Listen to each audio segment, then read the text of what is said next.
The morning sky over the Philippine Sea burns orange as American pilots scramble to their aircraft. It is June 19, 1944, and somewhere beyond the horizon, the largest carrier battle in history is about to unfold. Japanese Admiral Jisaburo Ozawa has assembled nearly 450 aircraft across 9 carriers. His mission is simple: destroy the American fleet, end the war in a single, decisive blow. But as waves of Japanese bombers and fighters approach the American task force, something unexpected happens. They begin falling from the sky, one after another, dozens, then hundreds. By nightfall, Japanese naval aviation will be shattered beyond recovery. American pilots, returning to their carriers, exhausted but elated, will give this massacre a name that will echo through history: the Great Marianas Turkey Shoot. And the aircraft responsible for this carnage, the machine that turned the tide of Pacific air power, was a rugged, powerful fighter that Japan simply could not shoot down. This is the story of the Grumman F6F Hellcat. When the United States entered World War II, the Navy faced a terrifying problem. The Mitsubishi A6M Zero dominated the skies. From Pearl Harbor to the Philippines to the Dutch East Indies, Japanese pilots in their nimble fighters had swept aside everything the Allies could put in the air. The Zero was faster than the American F4F Wildcat. It could climb quicker, it could turn tighter, and in the hands of Japan's highly trained pilots, it seemed almost invincible. American aviators learned quickly that engaging a Zero in a turning dogfight meant death. The Wildcat could take punishment that would have destroyed a Zero 3 times over, but that durability only bought time. It did not win battles. Navy strategists understood that without a fighter capable of defeating the Zero, America could not push westward across the Pacific. Every island assault, every carrier operation, every strategic objective depended on controlling the air. The Navy needed a new weapon, something faster, something tougher, something that could climb into the clouds and come down with Japanese aircraft burning in its wake. The Grumman Aircraft Engineering Corporation had been working on a successor to the Wildcat since 1938. Company founder Leroy Grumman, along with chief designers Leon Swirbel and Bill Schwendler, understood naval aviation better than almost anyone in the industry. Their motto was simple: build it strong, keep it simple, make it work. On June 30, 1941, months before Pearl Harbor, the Navy signed a contract for a prototype designated XF6F-1. Initially, the design called for a Wright R-2600 twin cyclone engine, producing 1,700 horsepower. It was a solid power plant, but events soon proved it insufficient. In April 1942, Lieutenant Commander Butch O'Hare, already a Medal of Honor recipient, visited the Grumman factory.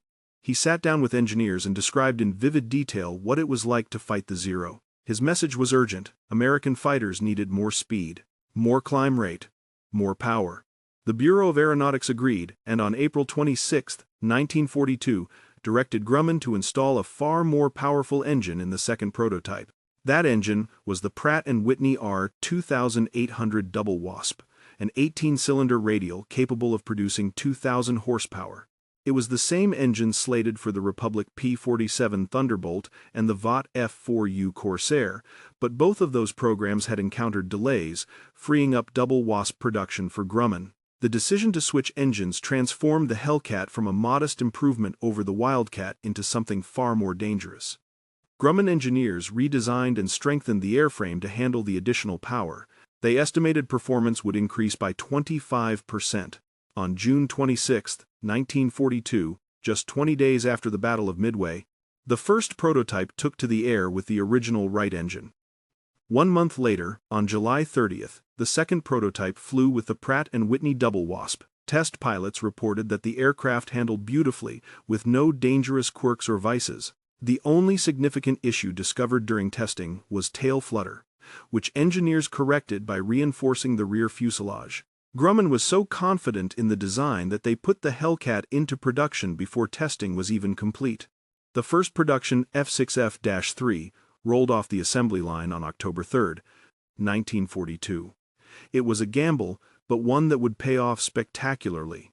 The timing of the Hellcat's development coincided with one of the greatest intelligence coups of the Pacific War. On June 4, 1942, the same day as the Battle of Midway, a young Japanese pilot named Tadayoshi Koga launched his Zero from the carrier Ryujo to attack Dutch Harbor in Alaska's Aleutian Islands. During the raid, Koga's aircraft took damage from ground fire. He attempted an emergency landing on Akutan Island, choosing what appeared to be a solid grass landing strip. It was actually a bog. When his wheels touched down, they sank into the soft ground and flipped his aircraft onto its back. The crash broke Koga's neck, killing him instantly, but left his Zero almost perfectly intact. Koga's wingmen, circling overhead, had orders to destroy any downed Zero to prevent capture, but they believed their friend might still be alive and could not bring themselves to strafe his aircraft. They flew away without firing. 5 weeks later, an American patrol plane spotted the wreckage. Recovery teams extracted the Zero and shipped it to San Diego, where Navy mechanics painstakingly restored it to flying condition. On September 20, 1942, Lieutenant Commander Eddie Sanders became the first American to fly a Zero in United States colors. He conducted 24 test flights over the following 25 days, and what he discovered changed everything. The Zero's ailerons froze at speeds above 200 knots, making high-speed rolling maneuvers sluggish and difficult. The aircraft rolled to the left far more easily than to the right. Most critically, its float-type carburetor caused the engine to cut out under negative acceleration. American pilots now knew exactly how to escape a pursuing Zero. Push into a steep power dive using negative G-forces and roll hard to the right. The Zero's engine would sputter and die while its controls stiffened, allowing the heavier American fighter to pull away. This intelligence was incorporated into Hellcat tactics and shared throughout the fleet. Combined with the Hellcat's superior performance characteristics, it gave American aviators a decisive advantage. The F6F Hellcat was an engineering triumph built around one principle: overwhelming power matched with rugged survivability. At its heart sat the Pratt Whitney R-2800 Double Wasp, an air-cooled radial engine producing 2,000 horsepower. In later variants equipped with water injection, output could be boosted to 2,200 horsepower for emergency situations. This massive power plant drove a 3-bladed Hamilton standard propeller and gave the Hellcat a top speed of 380 miles per hour at 23,000 feet. That was significantly faster than the Zero's 330 miles per hour. The Hellcat's service ceiling reached 37,300 feet, well above the Zero's operational altitude. At altitudes above 14,000 feet, the American fighter could match or exceed the Zero's legendary climb rate. And in a dive, the heavier Hellcat pulled away from the Japanese fighter with ease. The airframe itself reflected Grumman's philosophy of strength and simplicity. The wings spanned nearly 43 feet, with a total area of 334 square feet, making them among the largest of any American fighter. This wing area gave the Hellcat excellent low-speed handling characteristics, critical for carrier landings. The landing gear retracted hydraulically into the wings, rotating 90 degrees as it folded to lie flat in the wing wells. This wide track gear was far more stable than the Wildcat's narrow fuselage-mounted system and made carrier operations significantly safer. The famous Grumman stow wing folding system allowed the wings to fold back against the fuselage for compact storage aboard carriers.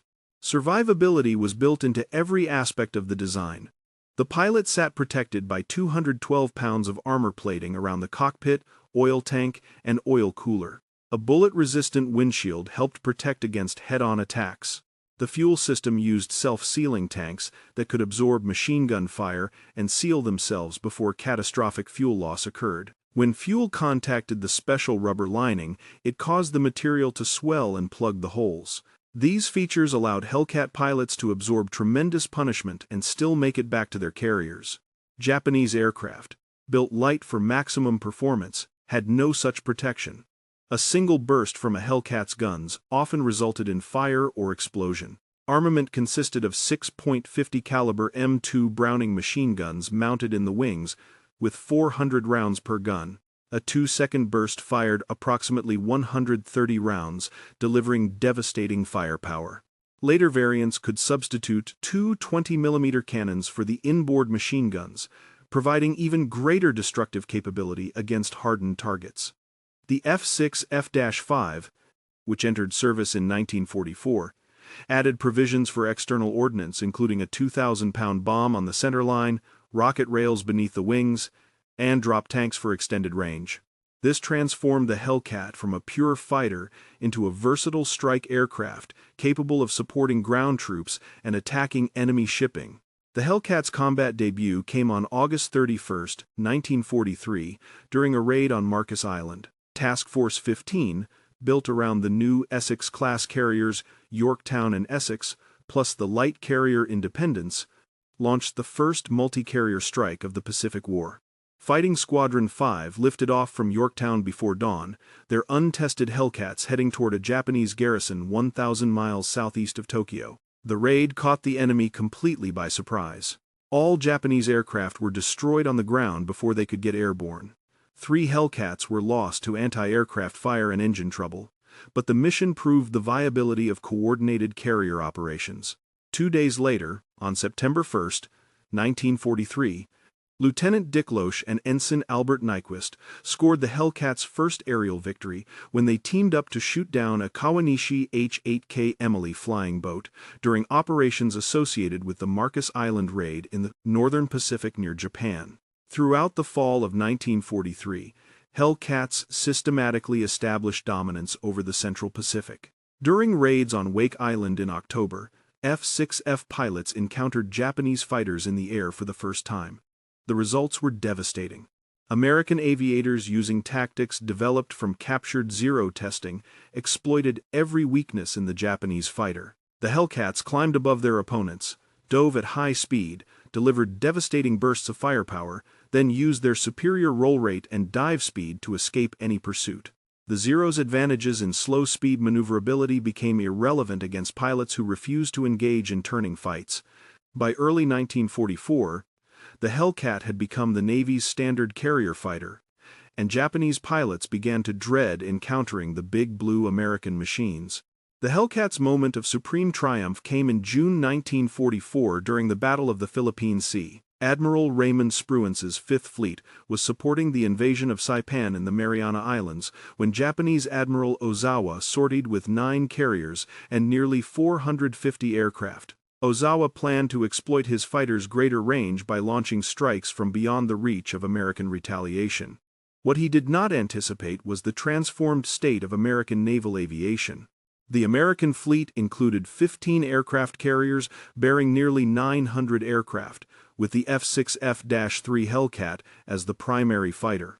Early warning radar detected the incoming Japanese strikes while they were still far from the fleet, giving American combat air patrols time to climb to altitude and position themselves for intercept. On the morning of June 19, Ozawa launched 4 massive waves of aircraft against the American fleet. The first wave of 69 aircraft ran into 220 Hellcats 55 miles from the carriers. The massacre that followed defied belief. 42 of the 69 Japanese aircraft were shot down. The second wave of 128 aircraft fared even worse, losing over 100 machines. By day's end, Japanese carrier aviation had been gutted. Nearly 300 aircraft had been destroyed, most by Hellcat pilots, against minimal American losses. Lieutenant Junior Grade Alexander Vrasiu alone shot down 6 Japanese dive bombers in just 8 minutes, using only 360 rounds of ammunition. He returned to the carrier Lexington and held up 6 fingers to a watching Admiral Mark Mitcher, a photograph that would become iconic. A shipmate compared the lopsided slaughter to shooting turkeys, and the name stuck. The Great Marianas Turkey Shoot. 4 months later, during the Battle of Leyte Gulf, in October 1944, the Hellcat delivered another stunning performance. Commander David McCampbell, leading Air Group 15 from the carrier Essex, scrambled to intercept a formation of 60 Japanese aircraft. Despite being outnumbered 30-1, McCampbell and his wingman Ensign Roy Rushing attacked without hesitation. Over the course of a running battle, McCampbell shot down 9 enemy aircraft, including 7 Zeros and 2 Oscars, while Rushing claimed an additional 6. It was the highest single mission score for any American fighter pilot in history. McCampbell would finish the war as the Navy's all-time leading ace, with 34 confirmed victories, all scored in the Hellcat. For his actions, he received the Medal of Honor. The statistics tell the story of the Hellcat's dominance. Navy and Marine pilots flying F6Fs completed 66,530 combat sorties. They claimed 5,163 aerial victories at a cost of just 270 Hellcats lost in air-to-air combat. That translated to an overall kill ratio of 19-1. Against the vaunted Zero specifically, the ratio was 13-1. 305 Hellcat pilots became aces with 5 or more confirmed victories. Famous names like McCampbell, Vrasiu, Cecil Harris, and Eugene Valencia all flew the Hellcat to legendary status. Valencia, leading a 4-plane division known as the Mowing Machine, personally accounted for 23 victories and developed tactics that his wingmen used to amass a combined total of 50 kills without losing a single pilot. Beyond its prowess as a fighter, the Hellcat proved remarkably versatile. Night fighter variants equipped with radar-hunted Japanese aircraft in darkness, protecting the fleet from nocturnal attacks. Reconnaissance versions carried cameras deep into enemy territory. In the ground attack role, Hellcats dropped over 6,500 tons of bombs on enemy positions and proved devastating with rockets against ground targets and shipping. The aircraft's ability to absorb damage, deliver punishment, and operate from carrier decks under demanding conditions made it indispensable to every major Pacific operation from late 1943 through the war's end. Grumman's production achievement matched the aircraft's combat performance. The company built 12,275 Hellcats in just 30 months, at peak output, completing 1 aircraft every hour around the clock. This manufacturing miracle unfolded at Bethpage Plant No. 3 on Long Island, much of which was still under construction when the first Hellcats rolled off the line. The purposeful simplicity of the design contributed directly to this rapid production.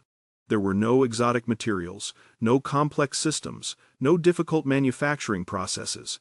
Everything was straightforward, robust, and optimized for mass production. Maintenance crews in the field loved the aircraft for the same reasons. An F6F could be repaired with basic tools and returned to combat quickly. The Hellcat's legacy extended far beyond the statistics. It fundamentally broke Japanese air power. After the Philippine Sea, the Imperial Japanese Navy could never again mount a credible air threat against the American fleet. The destruction of hundreds of aircraft and the irreplaceable pilots who flew them could not be recovered. Japanese training programs, already stretched thin, collapsed under the demands for replacement aviators. New pilots were rushed to combat with inadequate preparation and died in droves against experienced Americans flying superior machines. This vicious cycle accelerated Japan's defeat and ultimately drove the desperate adoption of kamikaze tactics. The suicide attacks represented an acknowledgement that conventional air combat against Hellcats was hopeless. After the war, the Hellcat was quickly phased out of frontline service as jets began to dominate naval aviation. Radar-equipped F6F-5N night fighters remained in use until 1954, and many Hellcats served in training and reserve roles through the early 1950s. The British Royal Navy, which received over 1,200 Hellcats under Lend-Lease, used them against Germany off Norway and in the Mediterranean, as well as against Japan in the Indian Ocean and Pacific. Today, only a handful of airworthy Hellcats survive, treasured by collectors and museums around the world. The F6F Hellcat represented the perfect convergence of engineering, tactics, and timing. It arrived exactly when the Navy needed it most, carrying the fight to an enemy that had seemed invincible just months before. Designed by men who understood naval aviation, powered by an engine that delivered overwhelming performance, built in numbers that dwarfed enemy production, and flown by pilots trained to exploit every advantage, the Hellcat became more than an aircraft. It became the instrument that swept Japanese air power from Pacific skies and brought American carriers within striking distance of the home islands. Commander David McCampbell, the man who scored more aerial victories in the Hellcat than any other pilot in Navy history, summed it up simply. He called it an outstanding fighter plane that performed well, was easy to fly, and served as a stable gun platform. But what he remembered most was that it was rugged and easy to maintain. Those qualities, seemingly mundane, proved decisive in a war of attrition that Japan could never win. The Hellcat that pilots loved, that mechanics trusted, that carrier deck crews respected, was exactly what Leroy Grumman had envisioned. A machine built strong, kept simple, and made to work. In the crucible of the Pacific War, that philosophy produced the most successful carrier fighter in American history, the aircraft that Japan simply could not shoot down.